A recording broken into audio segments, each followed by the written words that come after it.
മക്കളെ, ഈ കാര്യം ശ്രദ്ധിച്ചില്ലെങ്കിൽ ഉത്തരം മുഴുവൻ എഴുതിയാൽ പോലും 0 മാർക്കായിരിക്കും നിങ്ങൾക്ക് കിട്ടാൻ പോകുന്നത്.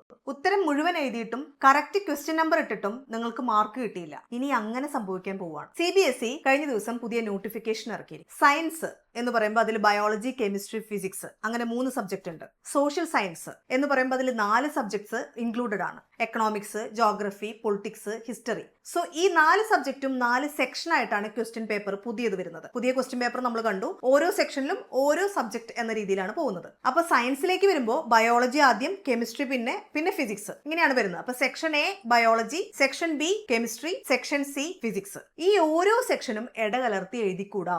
ഏതെങ്കിലും ഒരു സെക്ഷൻ ഇടകലർത്തി എഴുതിയാൽ അങ്ങനെ ഇടകലർത്തി എഴുതുന്ന ആ ഉത്തരത്തിന്റെ മാർക്ക് മൂല്യനിർണ്ണയം ചെയ്യപ്പെടുകയില്ല. നിങ്ങൾ ഇനി റീവാലുവേഷന് കൊടുത്താൽ പോലും ഇടകലർത്തി എഴുതിയ ഉത്തരത്തിന് മാർക്ക് ഇടില്ല. നിങ്ങൾ എഴുതിയ ഉത്തരം ശരിയാണെങ്കിലും നിങ്ങളുടെ ക്വസ്റ്റ്യൻ നമ്പർ കറക്റ്റ് ആണെങ്കിലും നിങ്ങൾക്ക് സെക്ഷൻ ഇടകലർത്തി എഴുതിയാൽ ഒരിക്കലും അതിനെ മൂല്യനിർണ്ണയം നടത്തില്ല എന്നാണ് CBSE വളരെ കട്ട് ആൻഡ് റൈറ്റ് ആയിട്ട് പറഞ്ഞിട്ടുള്ളത്. സോ കുട്ടികൾ ശ്രദ്ധിക്കുക, ക്ലാസ് 10 CBSE കുട്ടികൾ ശ്രദ്ധിക്കുക, സെക്ഷൻ ഇടകലർത്തി എഴുതരുത്. ഏത് സെക്ഷനിലെ ഉത്തരമാണോ എഴുതുന്നത് അത് കറക്റ്റ് ആയിട്ട് 1, 2, 3, 4, 5, 6 അങ്ങനെ തന്നെ കൃത്യമായിട്ട് എഴുതി പോണം.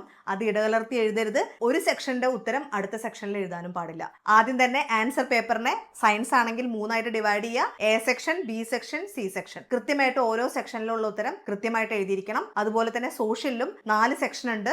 ഉത്തരപേപ്പറിനെ 4 സെക്ഷനായിട്ട് തിരിച്ച് ആ 4 സെക്ഷനിൽ കറക്റ്റ് ചോദ്യപേപ്പറിന്റെ മിററിംഗിലായിരിക്കണം ഉത്തരം എഴുതേണ്ടത്. ഈ ഒരു പ്രശ്നം വരുന്നത് CBSEയുടെ 10ാം ക്ലാസ്സിന്റെ സയൻസിനും സോഷ്യലിനും ആണ്. ഈ വിഷയം നിങ്ങൾ വളരെ ഭംഗിയായിട്ട് മനസ്സിലാക്കുക. ഈ വരുന്ന മോഡൽ എക്സാമിലെല്ലാം തന്നെ ഈ ഒരു രീതി നിങ്ങൾ മെയിൻറ്റെയിൻ ചെയ്യുക. അതർവൈസ് നിങ്ങളുടെ മൂല്യനിർണ്ണയത്തിൽ നിങ്ങൾ ഇടകലർത്തി എഴുതുന്ന ഉത്തരങ്ങൾക്ക് മാർക്ക് കിട്ടില്ല. അത് മൂല്യനിർണ്ണയം നടത്തില്ല. ഇങ്ങനെ നോട്ടിഫിക്കേഷൻ വന്നതിന്റെ ഭാഗമായിട്ട് ഒരു പ്രശ്നമുണ്ട്. കാരണം ടൈം മാനേജ്മെന്റ്. കുട്ടികൾ പരീക്ഷ എഴുതേണ്ട സമയക്രമം എന്ന് പറയുന്നത് കൃത്യമായി പാലിക്കണം. 1 മാർക്കിന് 1 മിനിറ്റോ 1.5 മിനിറ്റോ ആണെങ്കിൽ അത്ര സമയം മാത്രം എഴുതിക്കൊണ്ട് കൃത്യമായിട്ട് എഴുതി പോകണം. അല്ലാന്നുണ്ടെങ്കിൽ അവസാനത്തെ 5 മാർക്സ് ക്വസ്റ്റ്യൻ ഒന്നും എഴുതാനുള്ള സമയം കിട്ടില്ല. ഇനി സെക്ഷൻ എ എഴുതി സെക്ഷൻ ബി എഴുതി വളരെ സ്ലോയിലാണ് സെക്ഷൻ എയും സെക്ഷൻ ബിയും എഴുതിയെങ്കിൽ അവസാനത്തെ ഫിസിക്സ് എന്ന് പറയുന്ന സെക്ഷൻ സി എഴുതാനുള്ള സമയം കിട്ടില്ല. സോ ടൈം മാനേജ്മെന്റ് എന്ന് പറയുന്നത് വളരെ ഇമ്പോർട്ടന്റ് ആണ്. ഞാൻ അടക്കമുള്ള അധ്യാപകർ ആദ്യം പറഞ്ഞിരുന്ന കാര്യം ഏറ്റവും കൂടുതൽ മാർക്കുള്ളത് ആദ്യം എഴുതുക എന്നുള്ളതാണ്. ഏറ്റവും എളുപ്പമുള്ളത് ആദ്യം എഴുതുക എന്നുള്ളതാണ് പറഞ്ഞിരുന്നത്. ഇനി അങ്ങനെ ചെയ്യാൻ സാധിക്കില്ല എന്നാണ് CBSE പറയുന്നത്.